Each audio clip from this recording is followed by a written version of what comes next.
Et on va regarder directement ce qui se passe dans votre cœur à vous. Donc je vais vous brancher un petit capteur, peut-être on va mettre sur l'autre oreille, voilà.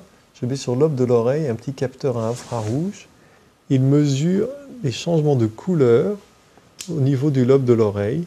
À chaque fois que votre cœur bat, il amène un peu plus de sang au niveau du lobe de l'oreille. Ici, on voit que le capteur mesure effectivement les battements consécutifs de votre cœur. Et ce que l'ordinateur va calculer, c'est cet intervalle-là.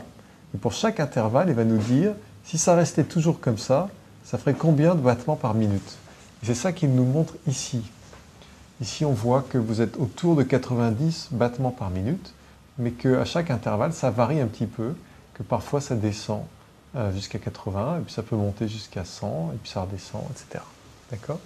Ce qu'on peut mesurer ici, c'est à partir des variabilités dans ce rythme cardiaque, on peut avoir une espèce de spectre émotionnel qui montre les différents types d'émotions que vous pouvez avoir à n'importe quel instant.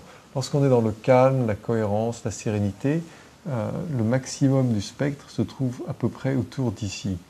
Lorsqu'on est un peu dans l'anxiété, la frustration, ça se déplace par là. Lorsqu'on est vers la dépression, l'abandon, c'est plutôt par ici que ça monte. Donc là, on voit qu'on est un petit peu dans l'anxiété, peut-être parce que c'est la première fois que vous faites ça, puis qu'on est filmé et que ce n'est pas une situation particulièrement confortable. Donc il n'y a rien de surprenant à ça.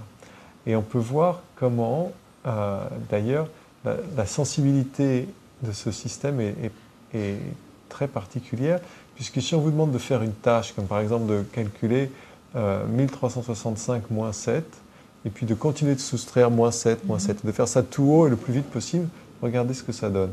Essayez de calculer. 1365 moins 7, ça fait 1358. Ok, continuez.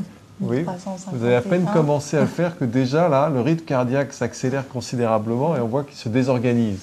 Okay, et puis on voit que ça monte ici dans la région de la frustration et de l'anxiété. Et puis alors on va attendre que ça revienne à la normale. Prenez une grande respiration lente et profonde.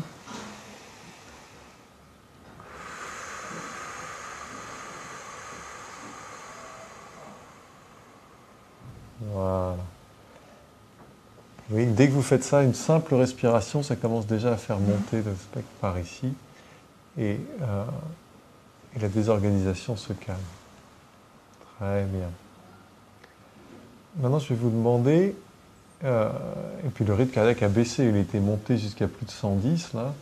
Là, il est redevenu, il descend vers 80, c'est parfait. Je voudrais maintenant que vous me parliez de quelque chose qui vous est arrivé récemment, qui vous a mis en colère ou qui vous a rendu particulièrement énervé. Racontez-moi l'histoire. Une dispute Par exemple. Avec qui? avec un ami. Soi-disant, je n'arrivais pas à prononcer le G de Gbagbo, alors que je le prononce très bien. Et donc on voit que rien que le fait de parler de cette dispute, immédiatement, ça désorganise votre cohérence et ça fait monter considérablement votre rythme cardiaque.